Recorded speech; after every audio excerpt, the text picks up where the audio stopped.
Good evening, everyone. Good evening. Welcome to American Islamic College Academic Lecture Forum. We're really happy to have you all here with us on this cold evening. We are really thrilled and excited to have Dr. Timothy Gianotti with us. We want to welcome him back. He was with us in 2013 to 2015 as the inaugural Director of Islamic Studies. And we're really excited that he's rejoined us as the Interim Vice President for Academic Affairs. So that's really exciting. Dr. Gianotti is a scholar of classical Islamic theology, philosophy, and spirituality with strong interests in Islamic psychology, ethics, moral theology, education, political thought, and comparative mysticism. He is also a committed interfaith advocate. With more than 20 years of university-level teaching experience in the US and Canada, he comes to us now from Toronto, where he serves as the founder and principal teacher of the Islamic Institute for Spiritual Formation. He is the author of two notable books, al-Ghazali's Unspeakable Doctrine of the Soul and In the Light of a Blessed Tree, Illuminations of Islamic Belief, Practice, and History, in addition to a range of scholarly articles, book chapters, and theological essays considering contemporary issues, as well as traditional topics such as the inner psychospiritual processes of moral beautification, or ihsan, and character formation within an Islamic framework. Dr. Gianotti is here with us tonight to talk about the religious genius of al-Ghazali. Please give a warm welcome to Dr. Gianotti.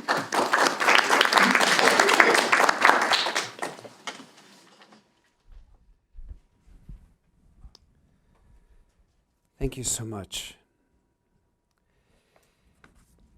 In our tradition, we always begin by remembering the love that has led to the blessing of being here together.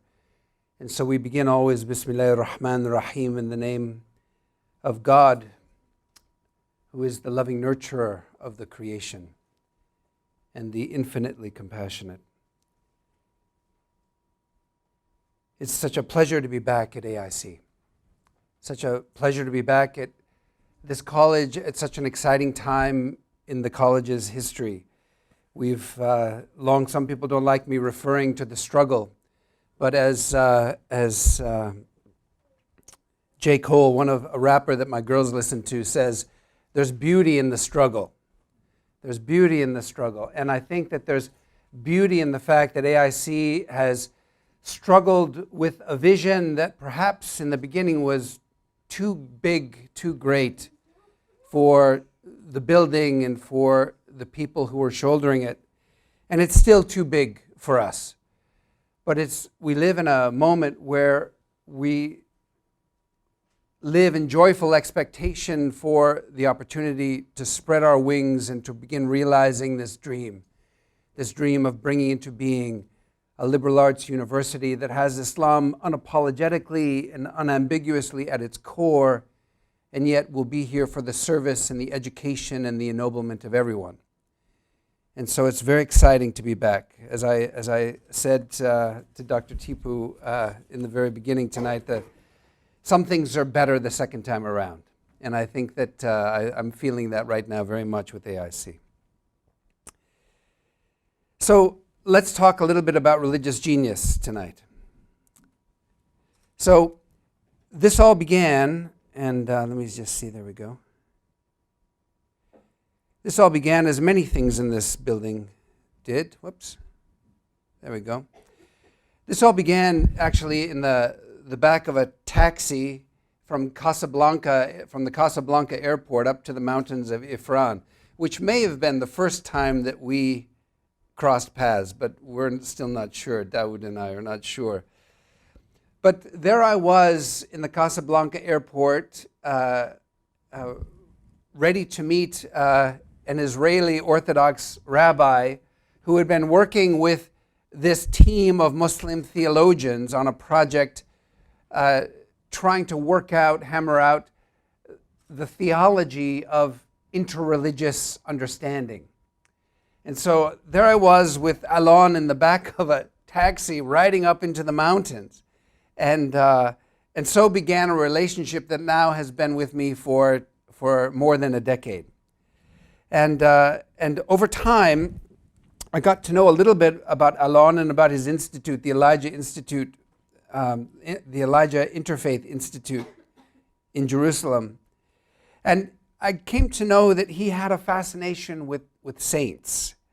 And he had this intuitive sense that is in these saints, these exemplary human beings, that our most essential and foundational religious identities are wound up in. And he also saw that there was tremendous transformative potential if we were to study these religious exemplars in an interreligious way.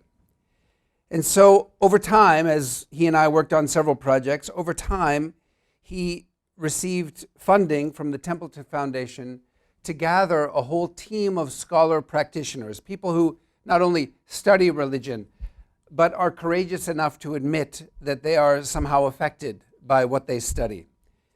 And we began a process of trying to understand what the mechanics, what the dynamics were surrounding these religious exemplars. And here I just had a quotation on that first sheet by a sociologist, an American sociologist, who I think didn't have much engagement with the theological dimensions of heroes. But it's a very powerful statement when Charles Horton Cooley wrote that to have no heroes is to have no aspiration. And so there is a role for the heroic in our religious lives. And that's kind of what this project was designed to explore. And there we go. Whoops. Sorry, I'm a technologically challenged individual. So there's both a promise and a problem when it comes to saints for transformative interreligious encounter. One is that the language of saint is a Christian language, and it comes with a lot of the trappings that have to do with a Christian worldview, not to in any way dishonor or disrespect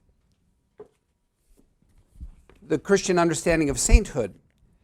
But it is true that the Christian understanding of sainthood doesn't always work when we're applying it to religious exemplars or virtuosos in other faith traditions. And so one of the first problems that we had as an academic team was to try to find an academic or develop an academic scientific category to talk beyond saints, to talk about these individuals whose inspiration and transformative power is not only felt within their tradition, but is so powerful that they can be felt even beyond the boundaries of tradition and in other religious environments. Okay, so I'm just going to ignore those notes for now.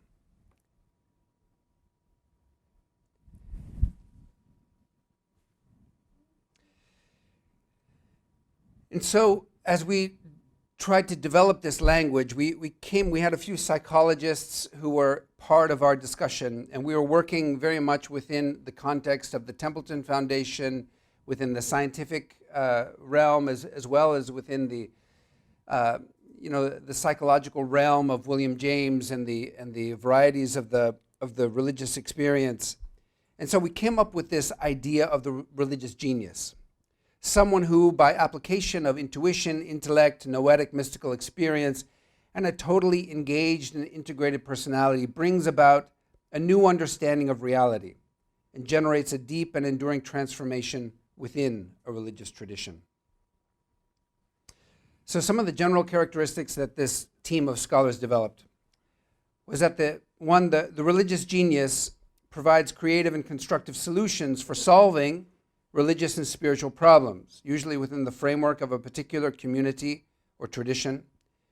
The religious genius will effectively address challenges and issues that are essential or fundamental to a tradition as a transformative vehicle or mechanism, in the sense that these religious traditions exist not only for the organization of human society, but for the personal transformation of the souls or the individuals who belong and the societies that participate in these religions. A religious genius may be described as having a deep comprehension of reality that results in a transforming realization that is shared, found compelling, and produces an enduring impact. And that the religious genius is someone who is innovative in the field of religion in a way that makes the teaching of religion more broadly available to others through how he or she restates the tradition and embodies its core teachings.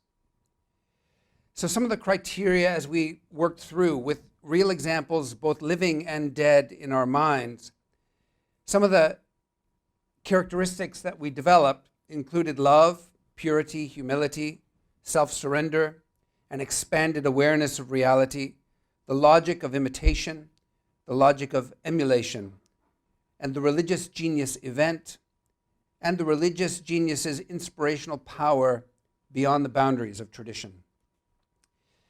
So when we talked about love in the light of all of these remarkable characters, we talked about love as altruism, that is the supreme expression of love offered selflessly to other people. This seemed to be one of the qualities that we found in all of these religious virtuosi, past and present. And we came to believe, or we came to ascertain, that the more expansive the love, the higher the state of being, that the higher the state of being that is manifested, the greater the expression of religious genius. The idea of purity has to do not so much with ritual purity, but it has to do with the idea that a human being is willing to let go, and a human being is willing to give oneself to a higher reality. And so the idea of purity really comes more from the idea of purgation here.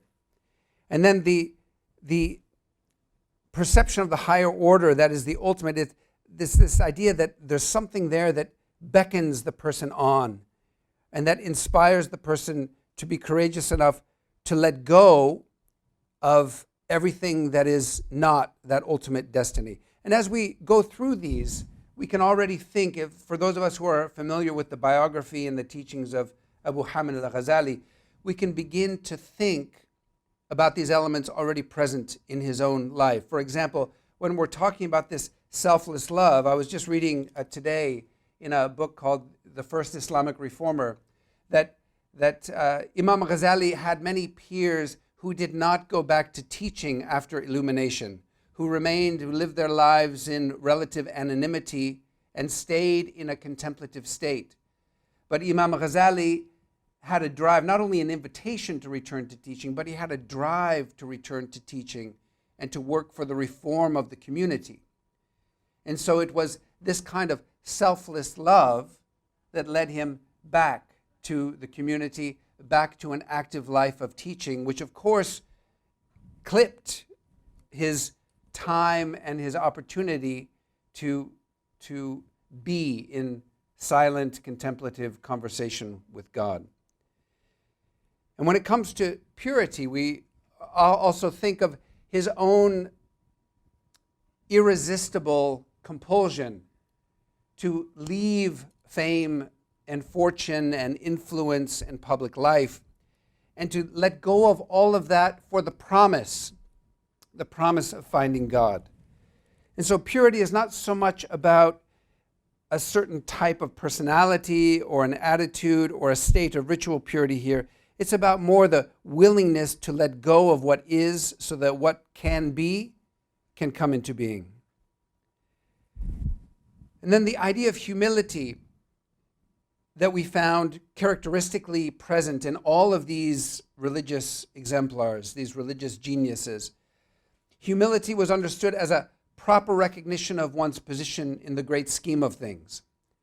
Such a recognition is quite distinct from the ways in which the ego seeks to assert itself in order to boost one's sense of personal worth. But humility, rather, is about the decentering of the self and its reorientation to a larger worldview, which for many of these religious exemplars included a sense of call. Now, many of these religious exemplars became famous, but not because they were eager for fame. It's because their divine calling or their religious calling led to a profound impact upon humanity, and it was their calling and not their desire for attention or for adoration or for position which won them that place. Many spiritual traditions, of course, emphasize the importance of the annihilation of the ego, and this is another way of stating of what is intended by the academic group's reference to humility. In the case of the religious genius, it is the capacity to self-identify or relate to a higher reality in ways that transcend the ego. If humility situates the self in its proper place, self-surrender defines a particular attitude or relationship of the self to that higher reality that it seeks to identify with. Self-surrender leads to the radical reorientation of the self, and it assumes growing an awareness of a larger presence or of a larger reality of which one is just but a part. And as the awareness shifts, the question of the true agency or author of our actions increasingly comes to the forefront. Is it the self or the greater self, the divine, the absolute? It is not is it, but it is the self, the greater self, the divine, the absolute that becomes the true actor. And here, again, for those of us who are familiar with the works of Imam Ghazali, we might think of passages in books like Kitab al-Tawheed wa Tawakkul, the book of reliance upon God, the book of affirming divine unity and absolute reliance upon God, where Imam Ghazali says that the highest level of Tawheed is understanding, the highest level of affirming God's unity is understanding that La fa'ila illallah, that there is no agent, there is no one doing anything except for God. And so all of these traces that the scholars were coming up with, all of these characteristics that the authors were developing without any knowledge of Imam Ghazali, absolutely fit the Imam Ghazali that I have come to know through my years of study. And then there is this expanded awareness of reality that the scholars all talked about when they were thinking of their relative religious geniuses or virtuosi or exemplars. And so the religious genius, according to the working group, lives in more than one plane of existence. He or she is simultaneously present to the physical order of life and to the alternative order, to which he or she is increasingly drawn. This redefines the way a human being is on the physical plane, and it establishes new priorities and provides meaning and reorients the totality of one's actions. The genius of religious genius then comes from the fact that all of these actions, engagements, teachings, and all expressions of religious life are experienced from an awareness that transcends the physical plane, even as the individual seeks to transcend his or her sense of a limited personal self. Now, this expanded awareness in the life of Imam Ghazali that we'll talk about, this sense of expanded awareness included an awareness of what was wrong with religion in his day. We're going to talk a lot more about this. But, of course, his crowning work, Ihya Ulumuddin, really translates to bringing religious knowledge back to life. Because his accusation, this expanded awareness that he experienced, included the disturbing diagnosis of religion as something dead, even at a time when a time that we romantically refer to as a kind of golden age. Even in the midst of that romanticized golden age, Imam Ghazali made the very bold and very disturbing assertion that religion had completely lost God, that religion was effectively dead and needed to be brought back to life.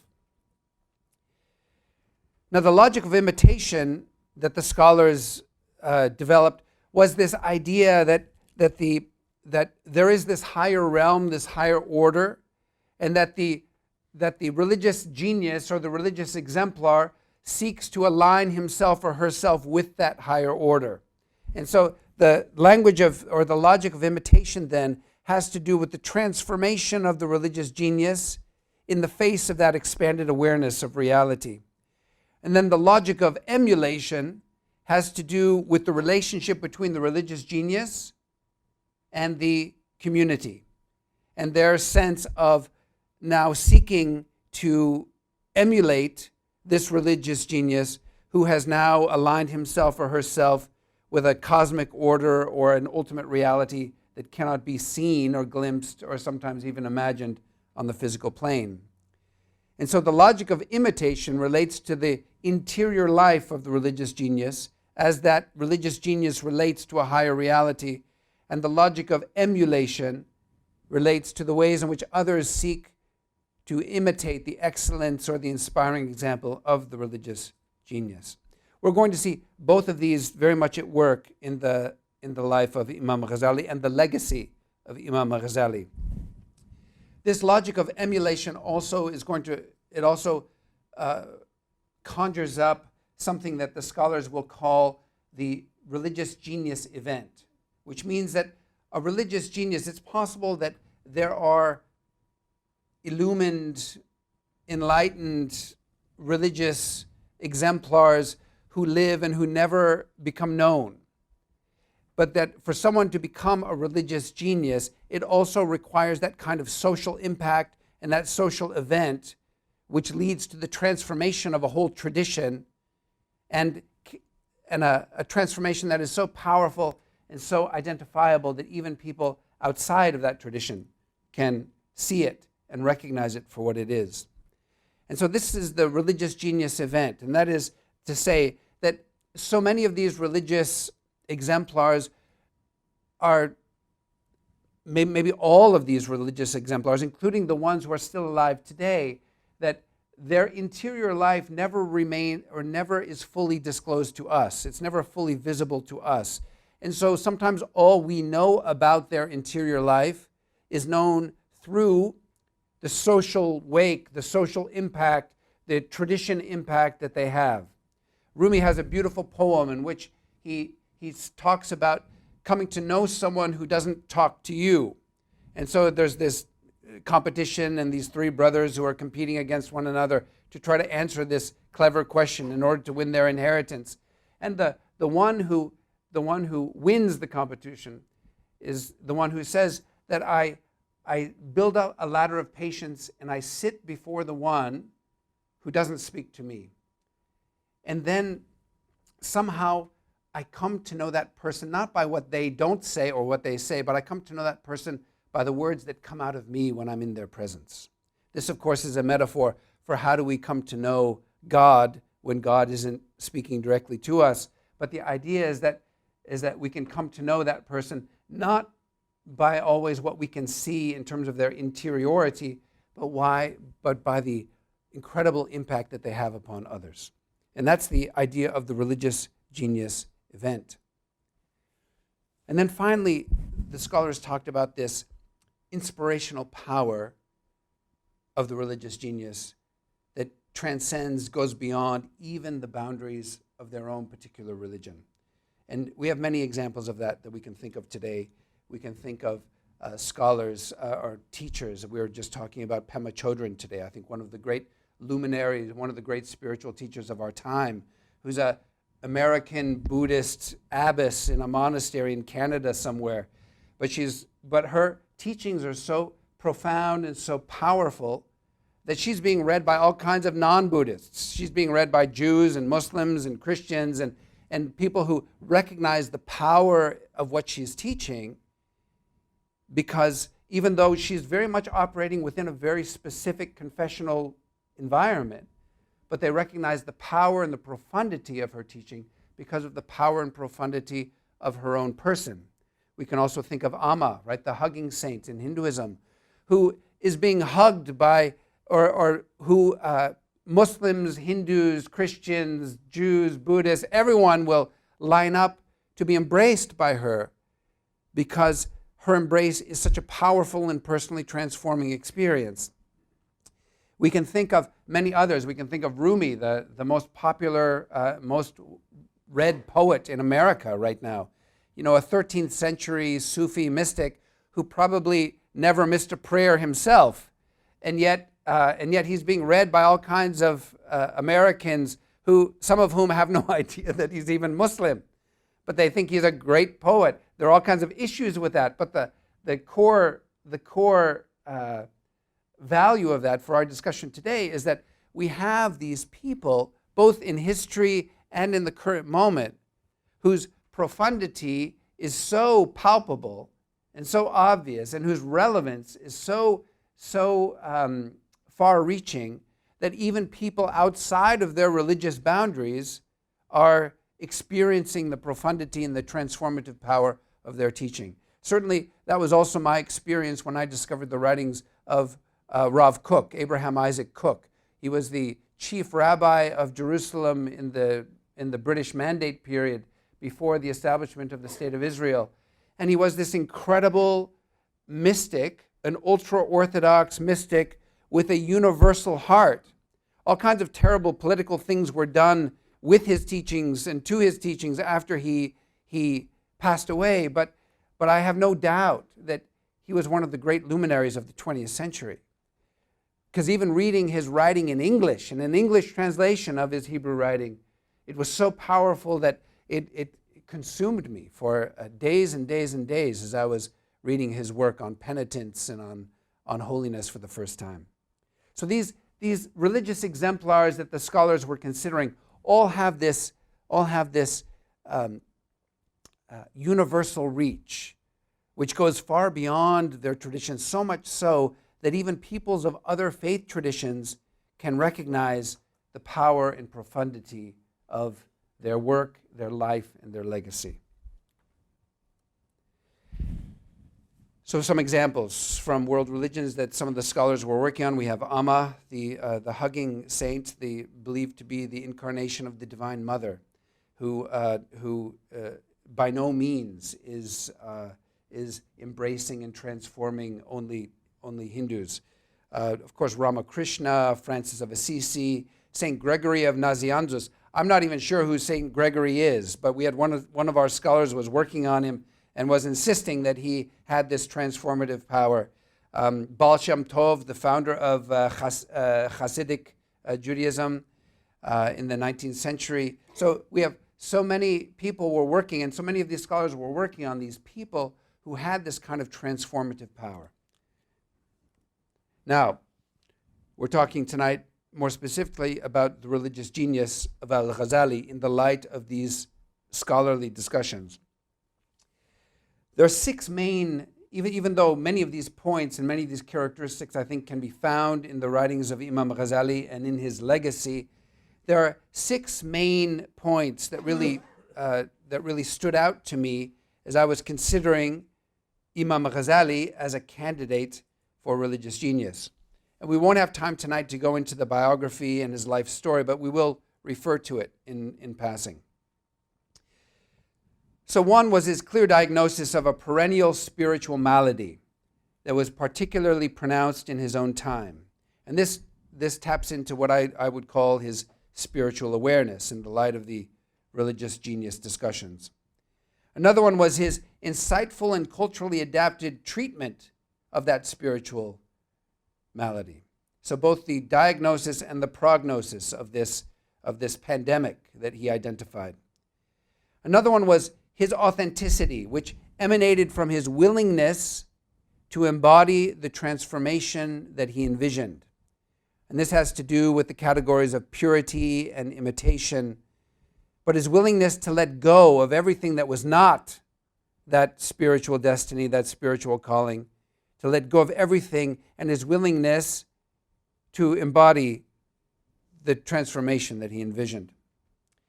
Another one was his courage, absolute courage, in boldly breaking the status quo, which for him was a regime of legalism, political usurpation of religion, personality cult, and ignorance.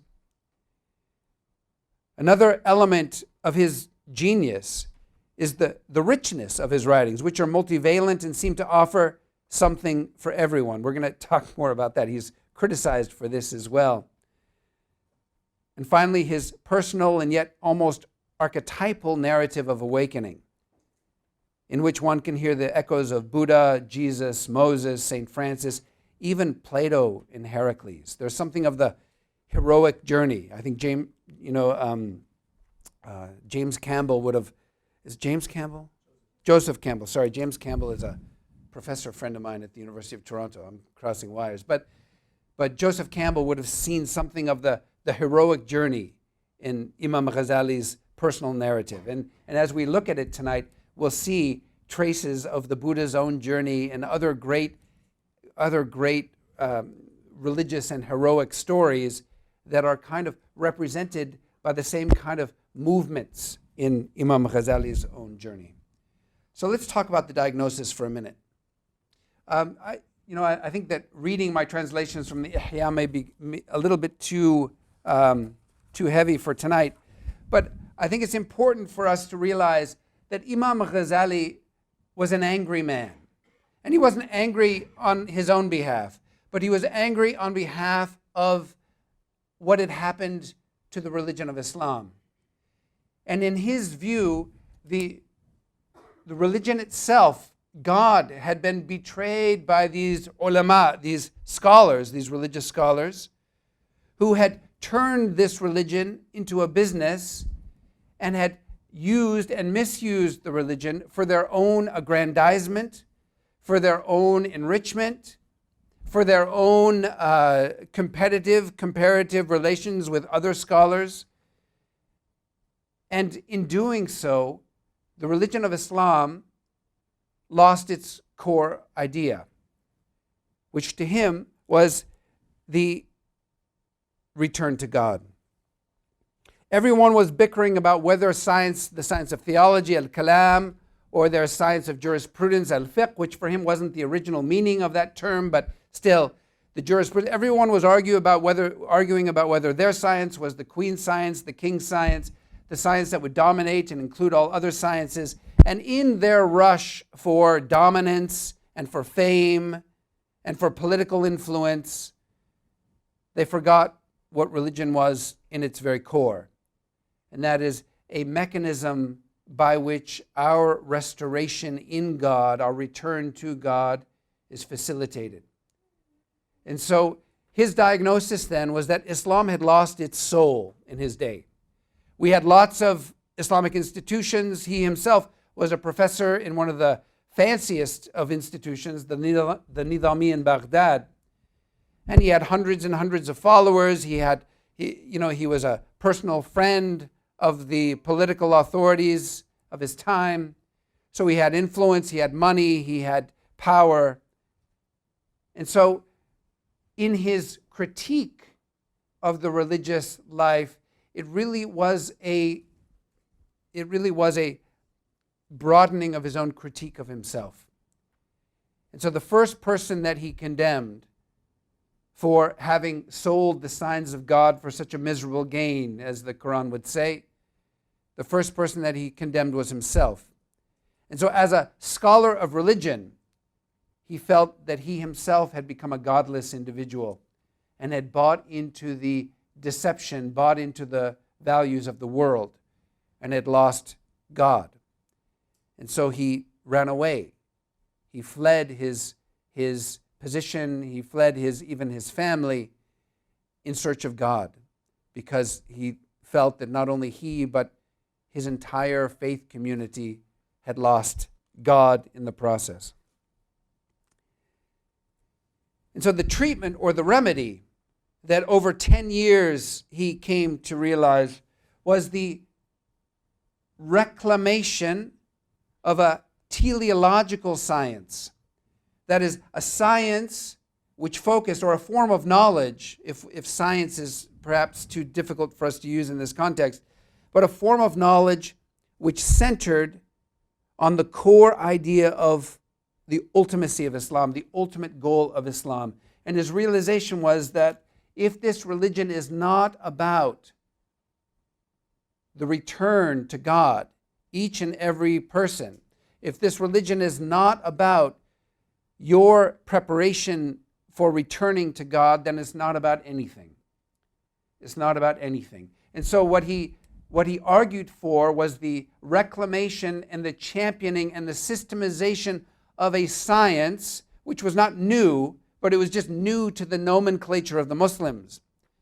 And his argument was so radical that the Muslims never implemented really what he argued for. But he was arguing for the decentering of law and the decentering of theology, and in their place the cultivation of a systematic science of the way of the afterlife. He called it Alm Tariq al-Akhirah, the science or the knowledge of the way of the afterlife.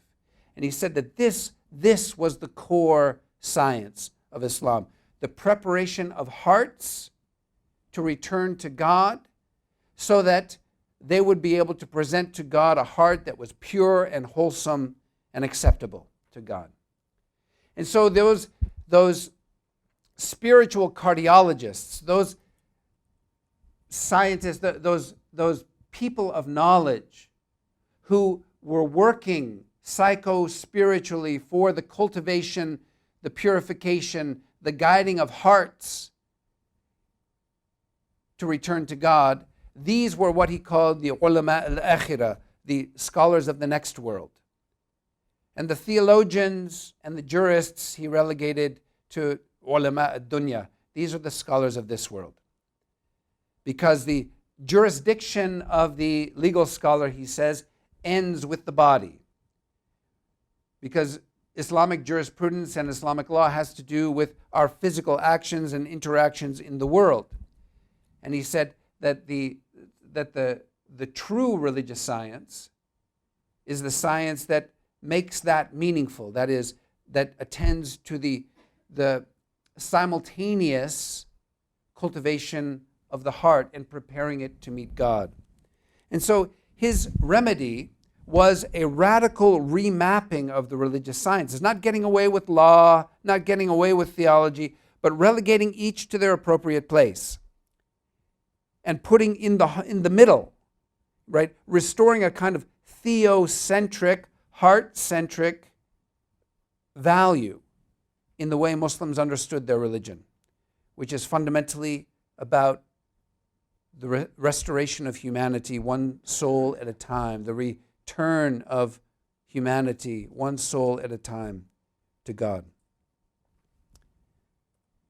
Obviously, this remedy or this prognosis, this medicinal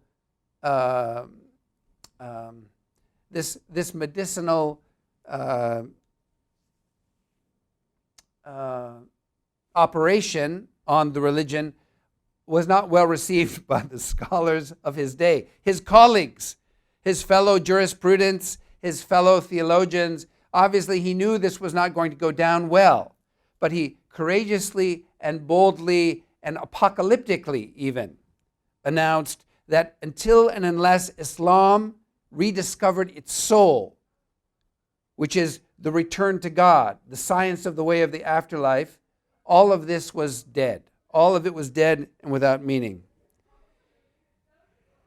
Now, Imam Ghazali, part of his brilliance, also involved himself, as we've said, being the cure, embodying the cure. And this is an excerpt from his autobiography, which he wrote toward the end of his life. And it's been well established that this is written, that work was written with apologetic intentions, meaning defending his own life decisions to the ulama and defending his argument for the reclamation of the science of the way of the afterlife. It was also written for epistemological reasons. It's a treatise about how do we come to a place of certainty and how do we work through different kinds of knowledge which are not reliable. But it also is a powerful, almost archetypal narrative of the spiritual quest. And so here in English translation, this is actually from Watt's translation of Faith and Practice, but he says, "This is now my intention, my aim, and my desire. God knows that this is so. It is my earnest longing that I may make myself and others better.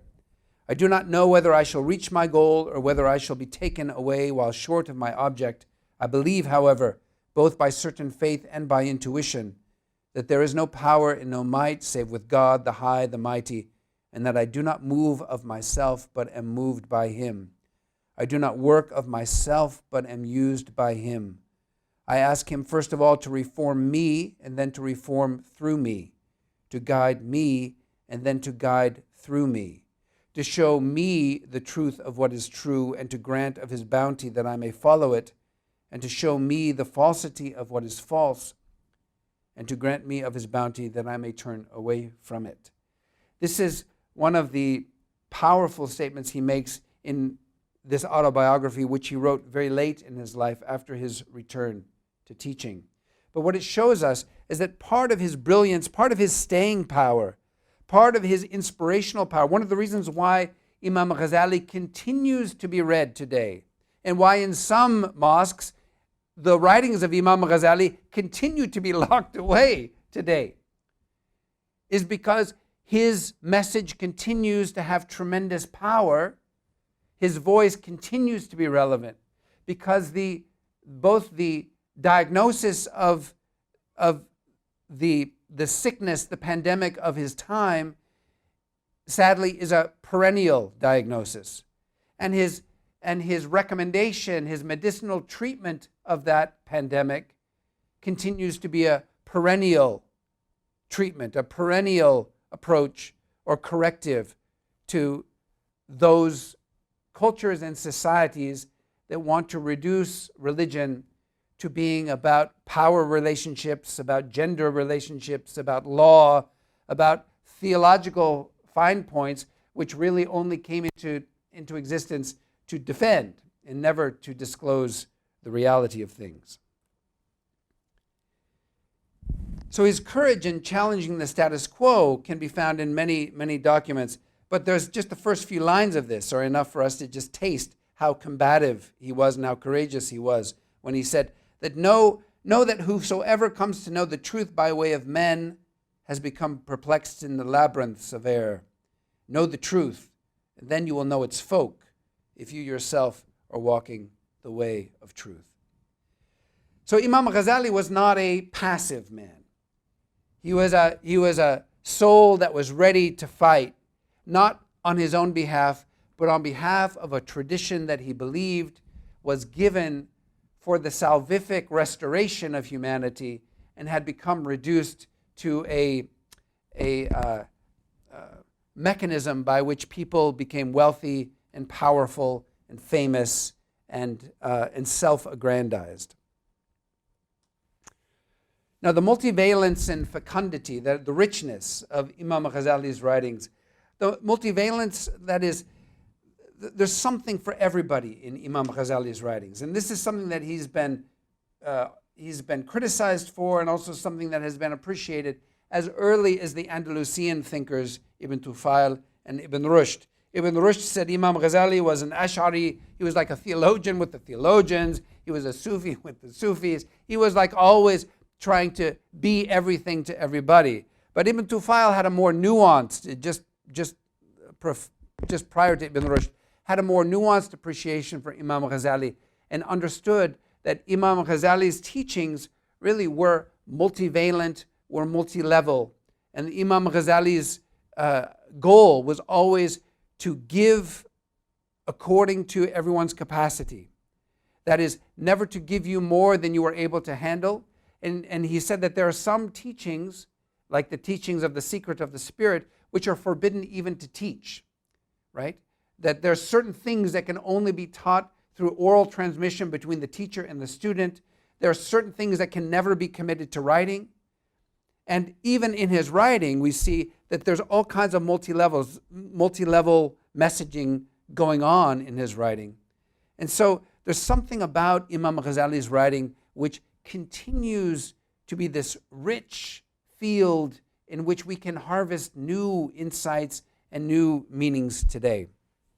One of those, just by way of an example, is I've been looking at I was looking at a couple years ago, I was looking at the problem. And this is a kind of, again, a perennial religious problem.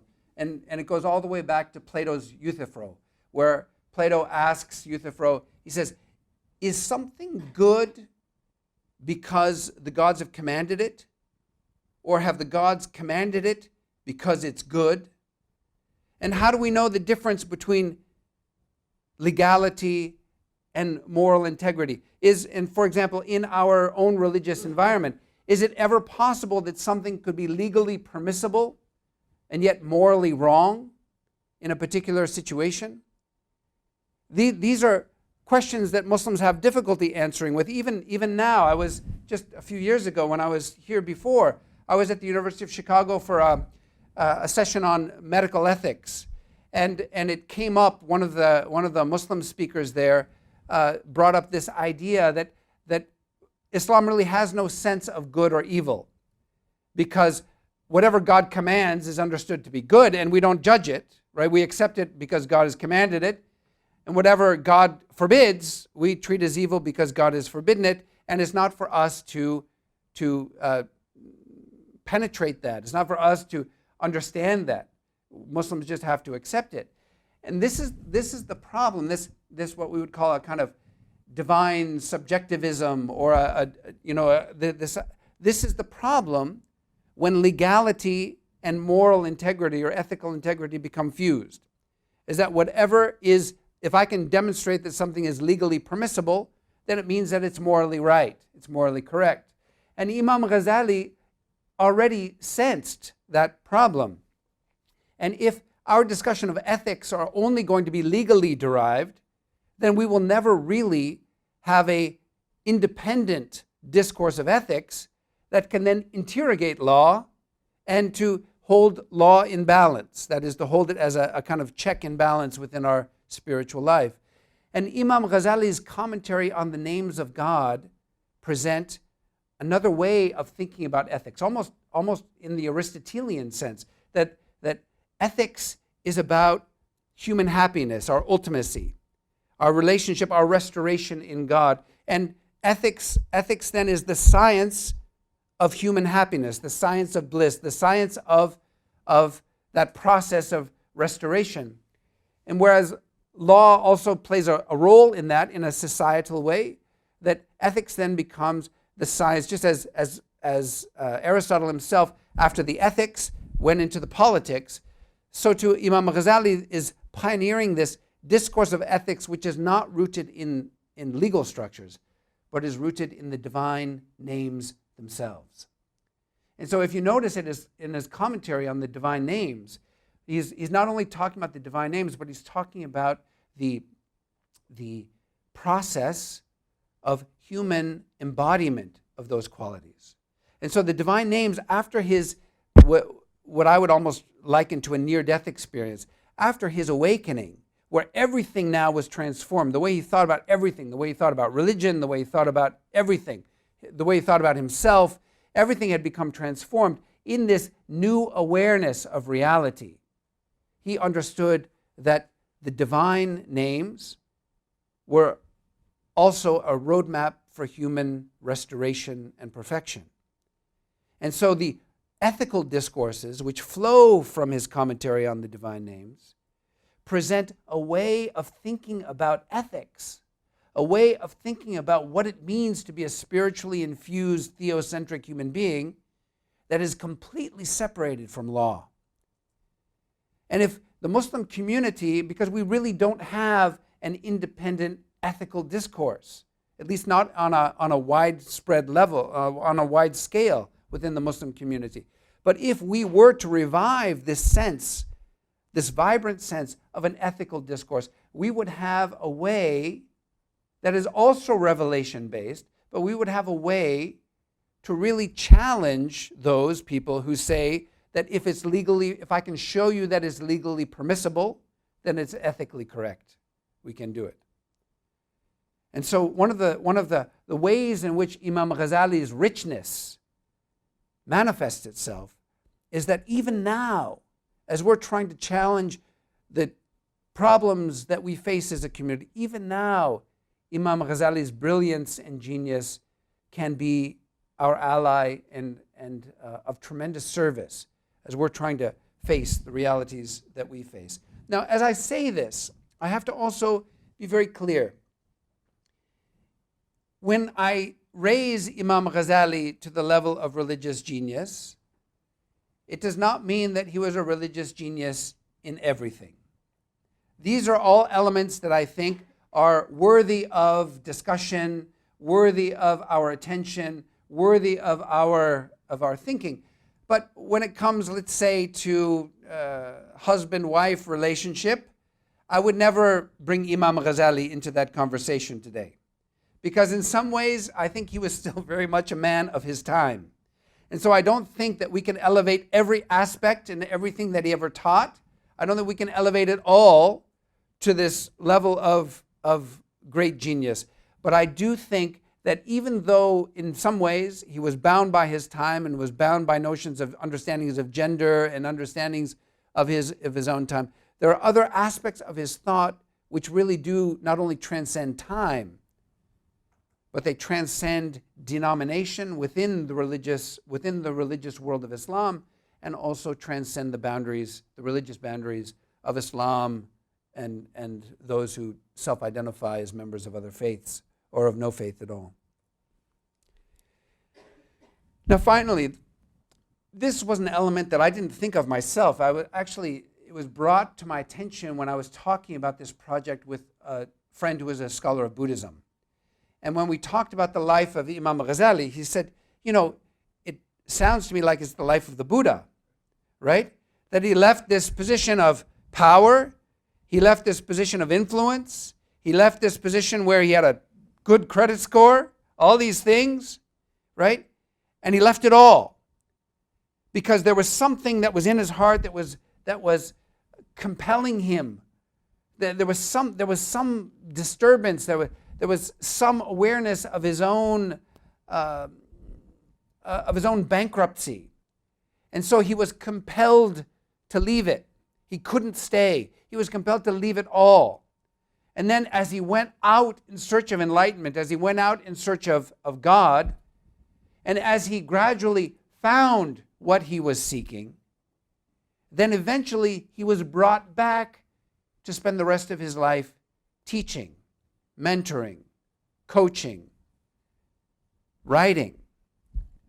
In the same way that the Buddha, after enlightenment, spent the rest of his life tirelessly counseling and consoling and guiding people out of places of misery and suffering and into a place of wellness and liberation and enlightenment.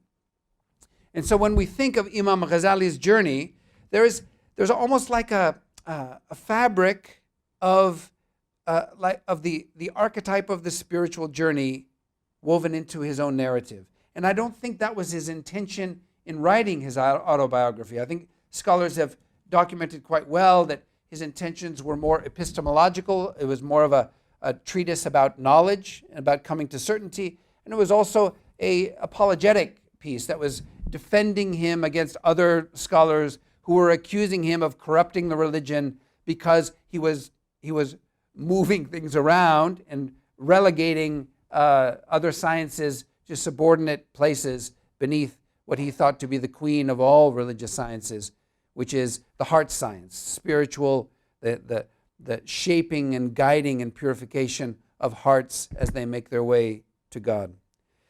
But it's still there. And so we have this crisis, this flight from wealth and power and fame, this anonymity, wandering in the wilderness, and this transformation, and then this return to public life, and the call to reform, to renew, and to teach.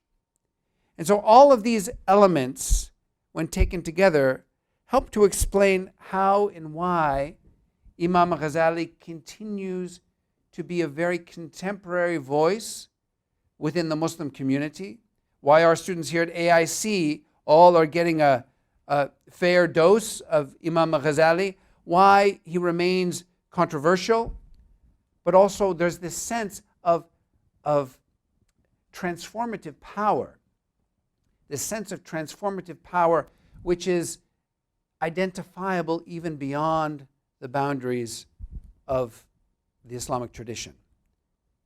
And so, as we close the presentation portion of tonight and now move into a discussion, in the group and in your presence, in the academic group of scholars and in your presence, I advance an argument that that given these qualities of religious genius, given these elements that the scholars have distilled and extracted from the lives of all of these people, these remarkable people, past and present, from all these different traditions, I would argue that a case can be made for the religious genius of al-Ghazali.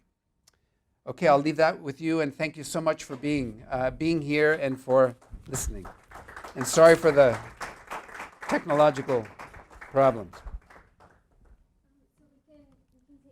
Yeah, we can do this very informally too. There are many people in the room who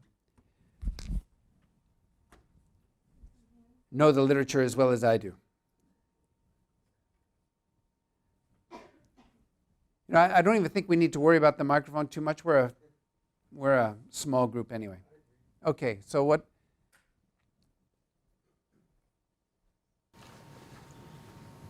Yeah, Caleb. My question is, by your definition of a religious genius, nowadays, who's relevant? As my question is, who would be a religious genius?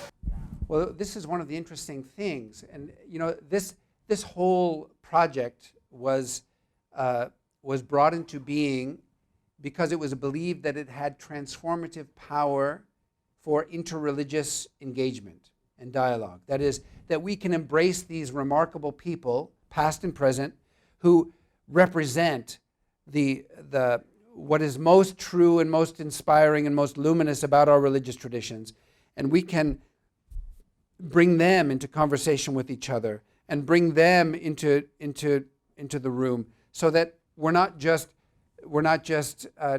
comparing aspects of practice or law, but we're actually bringing what is most precious and most luminous and most inspiring to us, bringing that into conversation with the same that is for you and for other traditions. Interestingly, some of the scholars were working on living people that they would argue for candidacy in this family of religious geniuses, and one of them was the incarnation of the Divine Mother within India, Amma, this woman who grew up, and I just know a little bit about her, but no education, there's no clear reason why she would have been chosen, but now there are thousands of hospitals that exist in the world because of her. People will wait for hours and hours and hours just to have her embrace them. She's got this spiritual power, and so one of the scholars in our team was this kind of academic anthropologist who wrote her dissertation on Amma and ended up going to a couple of these events as a skeptic, right?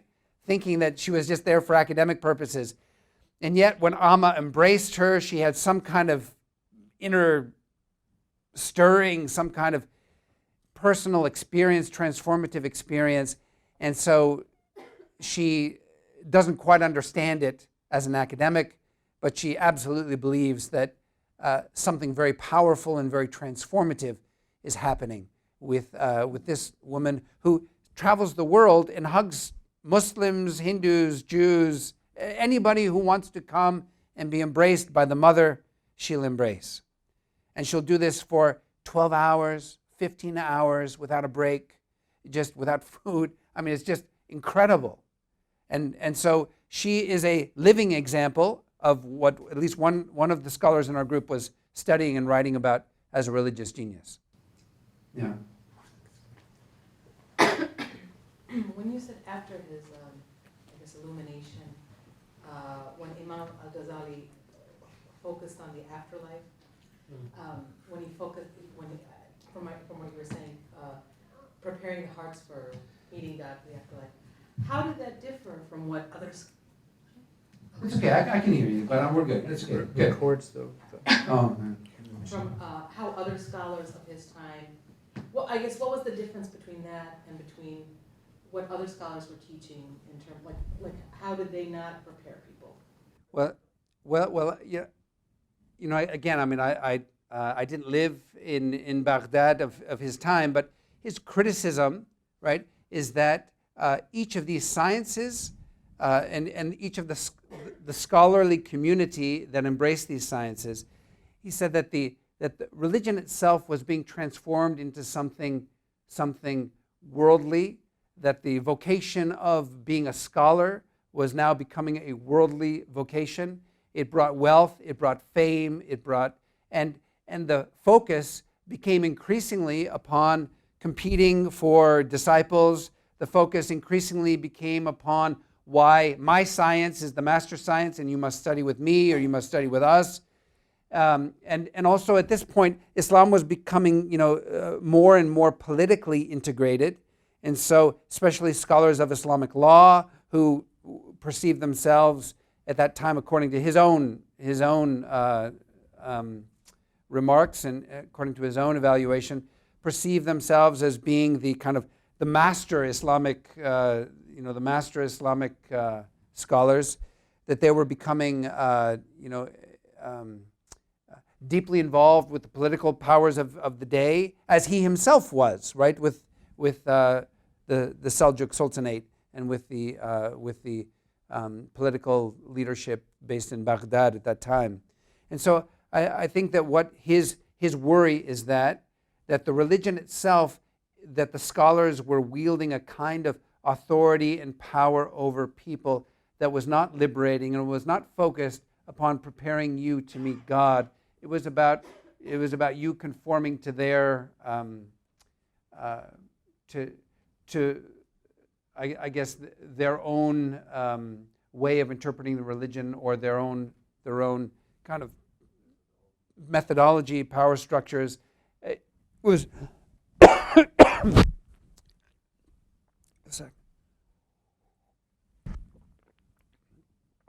It was also a time of public debate between scholars. So scholars were competing against each other for fame in theological polemics against one another, and I think that he felt like Islam had been, as in his own language, in the Ihya is apocalyptic. He says it became a thing folded up and forgotten.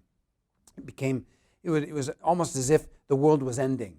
And when you're reading his own introduction to the Ihya, it really is apocalyptic, and he makes it sound as if no one is aware of this, because the masses are just following these charlatan scholars, and the charlatan scholars have turned this religion into something that was really about their own advantage and their own power, and the exercise of that power upon the innocent masses.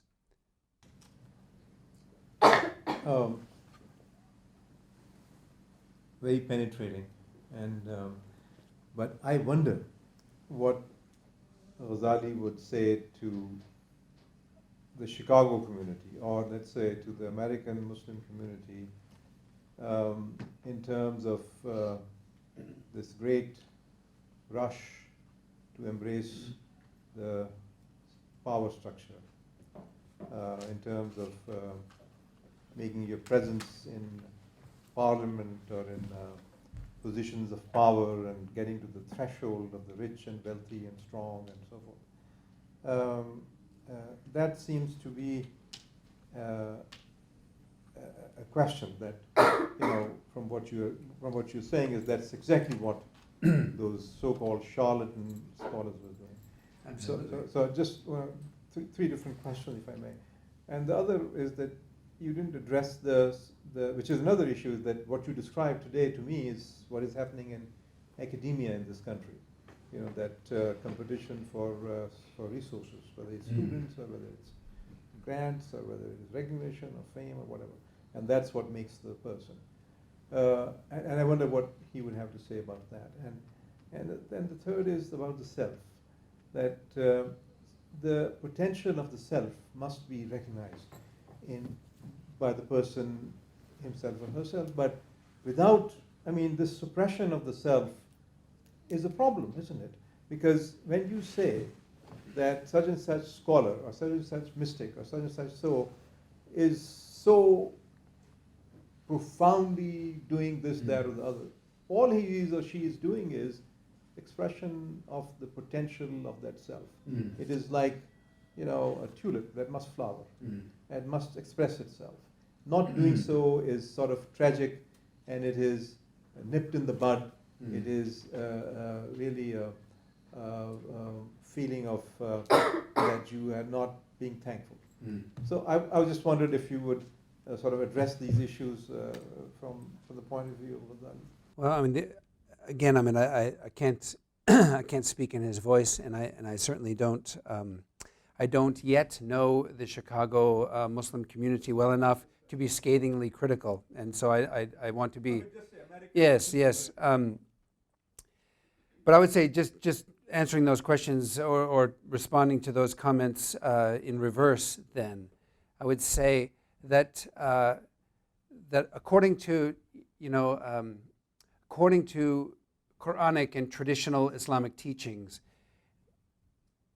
around the dignity and the beauty and the nobility of the human form, the idea that each of us was born in this most beautiful of possible forms and then we were reduced to the lowest of the low. I think that what is truly one of these religious exemplars, what is a wali in our tradition except a restored human being, or a human being that has maybe at least become more restored than what we're used to seeing. Somehow, for us, human nature has become a low thing, and so we can say, "Oh, it's just I'm only human," right? It's just human nature, and when we use that language, we're reducing human nature to the lowest of the low. Whereas the traditional Islamic psychological teachings is that true human nature is something so remarkable that even the angels were commanded to make sujood, bow down before it. And so there is some kind of unlearning and relearning that I think we need to do when it comes to understanding and identifying what exactly one of these remarkable human beings is. And that is really, traditionally speaking, just a human being that is a little bit further along this path of restoration in God, with God, through God, than what we're used to seeing. With regard to the state of Islam in our time, I think that there is something perennial about Imam Ghazali's diagnosis and also his argument for the priority of psycho-spiritual mentoring and coaching and guidance as we make our way, this transformative dimension of religion, as we make our way back to God. And I think that his desire to see that science as understood to be the central science, the most important aspect of education within an Islamic context, I think his desire to see it there and to see the other sciences as supportive sciences, I think that vision still remains far from what we see. And I think that even though people like to invoke Imam Ghazali, I think often we invoke him without realizing how radical and how scathing his critique is even of us today as we seek worldly advancement of our community, material advancement of our community, and as we become enamored with political influence and with monetary standing within and social standing within our societies. With regard to contemporary academia, I think that he would be, as many of us are, I think, appalled. I mean, certainly in Canada, for example, which is a very humane society, but the universities are all government funded, and part of the algorithm for that funding has to do with the maximizing of the number of students for the individual professor.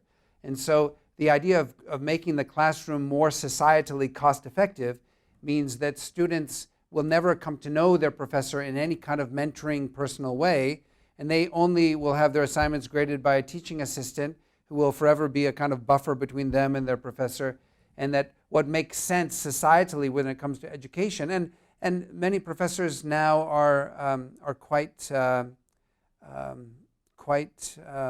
reluctant to make time and to become available for students. And so I think that brings us back, I think, to one of the things that is very special about the project that we're working on here at AIC, and that is to bring back a kind of education which centers on that relational aspect of transformation, mutual transformation of teacher and student, where people are known by name and where people are just simply known. And so that a professor or a teacher is in a much greater position to offer real mentoring, real guidance, and to offer ongoing support as that student then goes out into the world and faces the challenges of their own professional lives.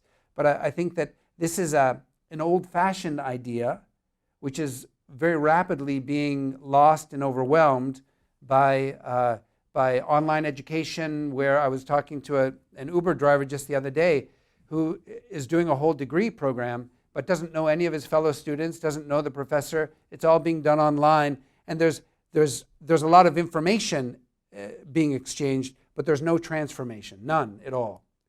And that transformational, our traditional idea of knowledge is something that transforms, something that ennobles, something that restores, something that changes us. And that traditional kind of knowledge then is not easily found outside of an environment where we are known and where we are in a direct relationship with our teacher, our mentor, who can challenge us and be challenged by us, and where we can develop the skills of critical thinking and real human exchange as we develop and transform as human beings. And so I think it's a real crisis. There are just a few places that still have this old-fashioned form of education, and the Oxbridge system, for example, in the UK still. So my son dropped out of a university in Canada, where he was one of 1,000 students in a math class, and his first year at Oxford, he was one of 3 with the guy who wrote the book, and so that professor had 3 students to grade, as opposed to 1,000 students to grade through the mediation of TAs, and so there are still a few places where this relational idea of education is operative, but they're becoming fewer and fewer, and I very much hope and will stubbornly fight for AIC being one of them. Yeah. I wonder what you would say about AI and about robots teaching and learning from the student and creating whatever environment the student wants. How would you so sort of it looks dehumanizing, but that's where you're headed. Well, the idea of giving a student everything that the student wants is a little bit like asking a parent to give the child everything that the child wants. I think that, not to say that students are like children to us, but I think that part of our traditional understanding of education is that education requires that we become uncomfortable. Education requires some discomfort. Education requires some effort. Education requires that we adapt to tasks and to situations that are not comfortable. And so I think that the more convenient we try to make education, the less transformative that education. I don't want to might be. monopolize, but you could press a button from 1 to 10 and say, make me uncomfortable now. And the entire knowledge of all the professors is now garnered into making you uncomfortable on a grading, if you so want, through this mechanism. And so there you are. I mean, you have a choice. Make me uncomfortable, make me comfortable, make me uncomfortable, halfway through. I want to grade through this. I'm just saying that we have technological challenges as we have and had with reproductive technologies. We never answered them, and we are not answering these. I also just want to give other people. Yeah, no, absolutely. Dr. Tipu is just taking the whole evening. But one of the interesting things I would say that again, Imam al-Ghazali sees this doctoring of hearts, this mentoring of hearts, this guidance of hearts as being central. I think when it comes to technology, I see technology in supportive roles as being something that could be very useful. But when technology replaces that core, right? In the case of my Uber driver, a very sweet kid, really nice kid, but who's university experience included absolutely no transformation at all. And it was convenient, it was affordable, it's all good, it's all good. And so for what it was for him, that's great, but it's not what those of us who have devoted our lives to education really are. I don't think this is why we got into it, and I don't think this is faithful to the kind of education that Imam al-Ghazali certainly came back after his time away, came back to practice. And I think, again, there's something timeless about that. There's something timeless, and I think it's only a matter of time before everyone says, okay, the idea of having computers in every classroom was a bad idea, so we're going to get rid of all the computers, and we're going to learn how to think and talk to each other again. Yeah.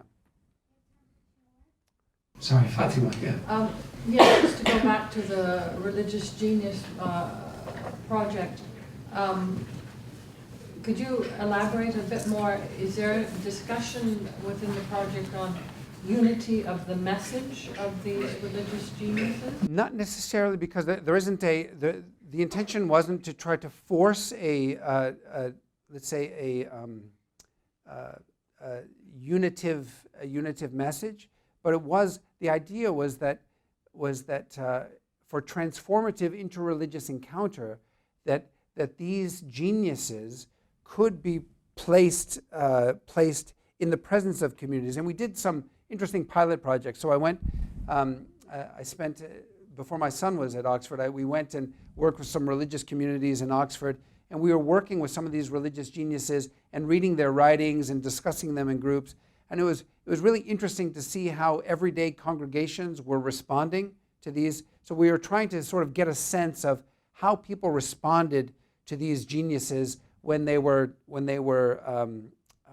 placed in their hands and placed in the center of their conversations.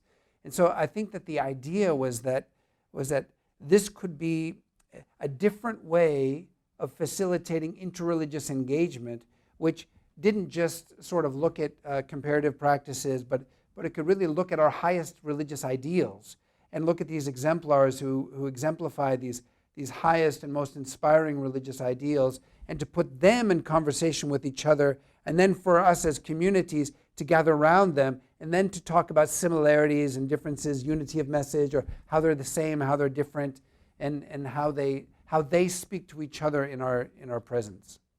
Yeah, it was an interesting project. I think that Templeton stopped funding it, so I think all that's going to come of it is a few publications now. But it was that's kind of what happened with this project. So yeah, so we have a couple books that are now ready to go to print, and the Ghazali chapter is one of those chapters. But the original vision included doing all kinds of test cases with communities and bringing people together and seeing, if the Muslim community brings Imam al-Ghazali to this meeting and the Hindu community brings Ramakrishna to see how Imam al-Ghazali and Ramakrishna are going to interact, or if one friend of mine he's now with Gershom Sholem, he's kind of the leading scholar of Kabbalah in Israel at the Hebrew University, and so he wanted to do Baal Shem Tov, and he was all excited about Baal Shem Tov, and just bringing these sages together, and seeing what that does in terms of catalyzing the community conversations, and that was kind of part of the original excitement of this, is to make this not just an academic exercise, but to see how transformative this could be for communities. Yeah. Did Ghazali has his own prognosis, the prognosis of his own methodology, working to the issues of this life, and as you said, with the higher being, with God, afterlife, So how he figured that his genius is a genius, was there any parameter? So again, we come back. I don't think that Imam al-Ghazali ever would have called himself a religious genius. So I don't think he ever would have used that language or those terms. If I may use the word perfection, maybe. Yeah, I don't think he would have used that language either, because increasingly his own journey became less about, again, it's about the decentering of the ego. like Kabir, one of our great Indian Sufi saints. I mean, we can argue with the Hindu community about who belonged to whom, but as Kabir said, like I go on this spiritual path and I give up my fine, North Indian clothes, and I started wearing burlap, and then I noticed I was still throwing the burlap elegantly over my left shoulder, and I got rid of my sexuality, and then I realized I was being angry at people all the time, and all these things one after another. And then he says, and finally, I got rid of all that anger, I got rid of all that ego, I got rid of it all, and then I realized I was proud of myself. And so Kabir says that there's always something, right? There's always something.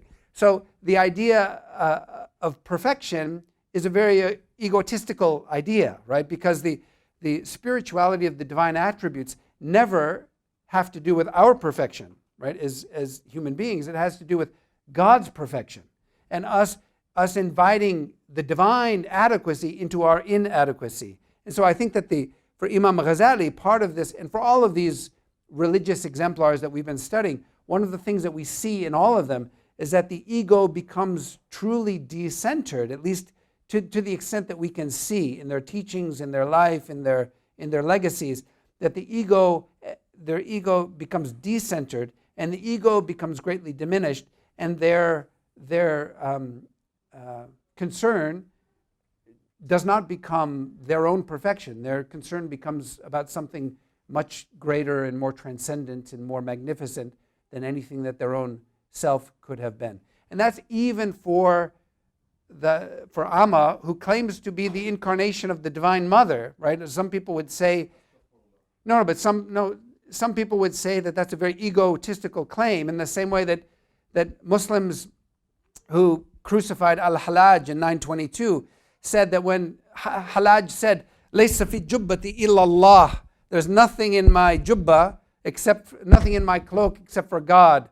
Or when he said, "Ana al-Haq," even Imam Ghazali says that people don't understand that those statements came from the ultimate station of fana, from the ultimate station of non-existence of the ego. And they had nothing to do with him affirming himself as a human become divine, right? And so Imam Ghazali says it was still right to kill him, he said, because and Hallaj himself agreed that it was absolutely appropriate to put him to death because he couldn't restrain himself from making statements that sounded like blasphemy. But Imam Ghazali says, but those people who understand that these statements could only have come from the absolute pinnacle of self-annihilation, when the ego was not present. And so Imam Ghazali understood, and Imam Ghazali says that the folk who have the ability to understand, they understand that. But his condemnation was really political and legal and had nothing to do with the real essence of what he was saying, or what God was saying at that moment through him. And so I think that the idea of claiming perfection for oneself is a clear sign that a person is not a candidate for this religious genius that we're talking about. I just had a very short question, hopefully.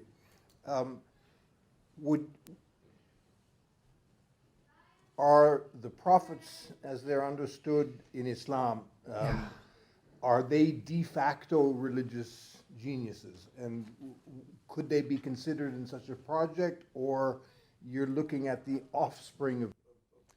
Well, this is a great question. One of our scholars wanted to work on Siddhartha Gautama, the Buddha, as part of and so there was a lot of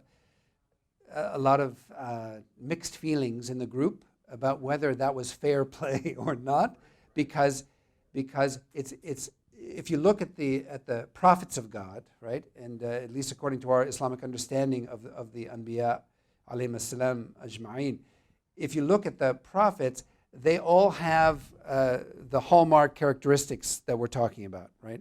They have this transformative power, which is felt and recognized outside, even beyond their own tradition. They have this sense of an ultimate reality and this surrender of themselves. Whatever they had hoped to get in their own life has to be purged. It has to be let go of. so that they can become servants of the mission of the call that is bestowed upon them. And we have stories of reluctant prophets who eventually succumb. Black Elk would call this running from your grandfathers, right? They will chase you until you surrender to them. And so I think that the prophets would be sort of automatic candidates for this. But one of the things that we are trying to do is we are trying to look at